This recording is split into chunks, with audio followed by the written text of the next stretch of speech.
As the saying goes, one man's trash is another man's treasure, or in this case, a piece of art. Barnaby Wickham says he likes to joyride around Baltimore City on his bike, but he says he never thought his hobby would be a catalyst to creating art. The one thing that I noticed that was sort of pretty, if you will, or has some beauty to it, are all these hubcaps. And if you're not looking for them, you don't really notice them.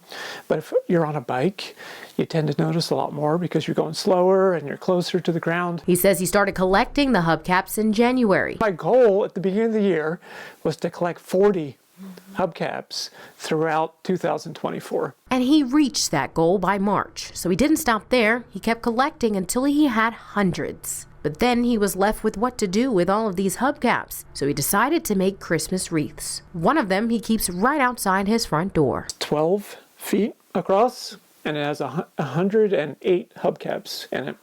The one at my parents' house in Baltimore County is 17 feet across, and it has 219 hubcaps. It hangs from a tree, so it's double-sided. He says this passion project has even brought the community together. Throughout the year, many people gave him tips about where to find other hubcaps they came across or saw lying in the street. He put the wreaths up just before Thanksgiving and says many people stop by just to get a closer look. It's been either sort of indifferent or very positive. There's some people who are extremely arts and craftsy, or they just appreciate the effort, I think. And they've been really into it. Each hubcap has its own unique story, stories that may never get told, but Wickham says the art embodies his biking journey and his love for the city.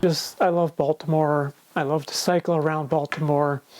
And this project has just been an excuse to do even more cycling around the city. I love all the history and the neighborhoods and the people, and it's a good excuse to go out on my bike and enjoy my time out. After the holidays are over, Wickham says he'll be looking for a new home for the two wreaths and moving on to a new project. The hubcap wreath will be on display until the end of January. Janae Wright, WMAR 2 News. Did you enjoy that story? If so, don't miss out on other great content posted daily. Subscribe to us by clicking on that circle and start watching the latest news and weather right here on YouTube.